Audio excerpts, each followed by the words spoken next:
আজকে আমি দেখাবো শিং মাছ পরিষ্কার করার নিনজা টেকনিকের আসল রহস্য। তো এখানে দেখতেই পাচ্ছেন আমি মাছগুলা কি সুন্দর করে পরিষ্কার করে নিয়েছি। তো কিভাবে করলাম সবকিছুই দেখাবো। তার আগে হচ্ছে এখানে দেখতেই পাচ্ছেন তো শিং মাছের মধ্যে হচ্ছে অনেকগুলা ডিম হয়েছে। তো ডিমগুলো কিভাবে রান্না করব সেটাই হচ্ছে ভাবছি। আর এই শিং মাছগুলাতেই হচ্ছে ডিম হয়েছে। তো সবগুলা মাছেই হচ্ছে ডিম হয়েছে। তো এখানে হচ্ছে 1 কেজি শিং মাছ নিয়েছি আজকে। তো আমি মাছগুলিকে কেটে নিয়েছি আর এখন হচ্ছে পরিষ্কার করে নেব। তো এখানে হচ্ছে একটা পাটা নিয়েছি, পাটার উল্টা সাইড নিয়েছি আমি, আর সাথে হচ্ছে একটা ধারসোবা নিয়েছি। তো ধারসোবা দিয়ে হচ্ছে মাছটাকে আমি ঘষে ঘষে তারপর পরিষ্কার করে নেব। আর এই তো কিছু সময় পর কিন্তু আমার মাছটা প্রায় পরিষ্কার হয়ে আসছে। তো আমি হচ্ছে এইভাবেই সবসময় মাছ পরিষ্কার করি। ইউটিউবে হচ্ছে দেখা যায় যে অনেক কিছু দিয়ে পরিষ্কার করে, যেমন হলুদ, আটা, ময়দা, তারপর হচ্ছে পেঁপের খোসা, আর অনেক কিছু দিয়ে পরিষ্কার করে। তো সবকিছু দিয়ে ট্রাই করেছি, কিন্তু এইভাবেই হচ্ছে সুন্দর পরিষ্কার হয়। তো এই তো দেখতেই পাচ্ছেন শিং মাছগুলি চকচকা ফকফকা হয়ে গেছে। শুধু শুধু আটা ময়দা নষ্ট করার তো কোনো দরকার নাই।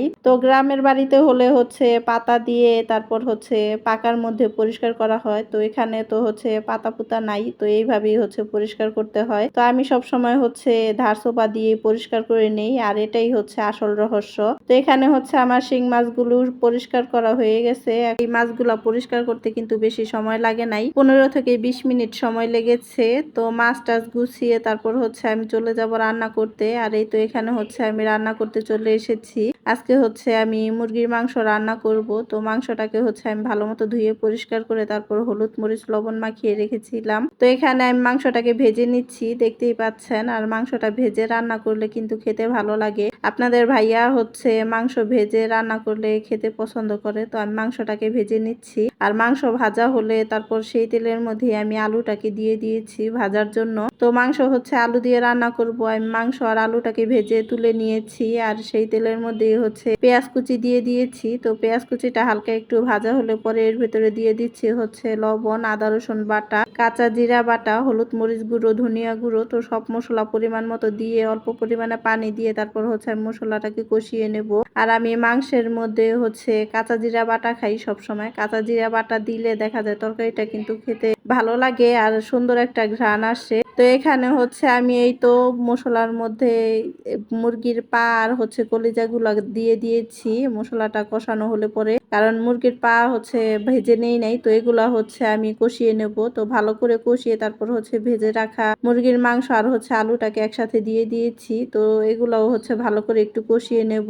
আর আমি এই তো কিছু সময় পর হচ্ছে মুরগির মাংসটা আমার কষানো হয়ে গেছে। তো এর ভিতর হচ্ছে পরিমাণ মতো ঝোলের জন্য পানি দিয়ে দিয়েছি। তো পানি দিয়ে এটাকে ঢেকে রান্না করে নিয়েছি। আর এই তো কিছু সময় পর হচ্ছে আমার তরকারি রান্নাটা প্রায় হয়ে এসেছে। এর ভিতরে হচ্ছে টালা জিরা ফাঁকি দিয়ে আমি নামিয়ে নেব। তো আমি তরকারিটাকে হচ্ছে টালা জিরা ফাঁকি দিয়ে নামিয়ে নিয়েছি। আর এখানে হচ্ছে এই পাশে চুলাতে আমি ভাজি রান্না বসিয়ে দিয়েছি, দেখতেই পাচ্ছেন। তো আমি ভাজিটাকে রান্না করে নেব। আর পাতলা ডাল হচ্ছে আমি আগে রান্না করে নিয়েছি, কারণ ডাল রান্না করতে তো সময় বেশি লাগে। আর আমার ডাল হচ্ছে প্রতিদিনই রান্না করা লাগে, তার জন্য আমি ডাল রান্নাটা আগেই করে নিয়েছি। তো এই তো আমার ভাজি রান্নাও কমপ্লিট হয়ে গেছে। তো আজকে দুপুরের খাবারে হচ্ছে কারকল ভাজি, পাতলা ডাল, সাথে হচ্ছে মুরগির মাংস।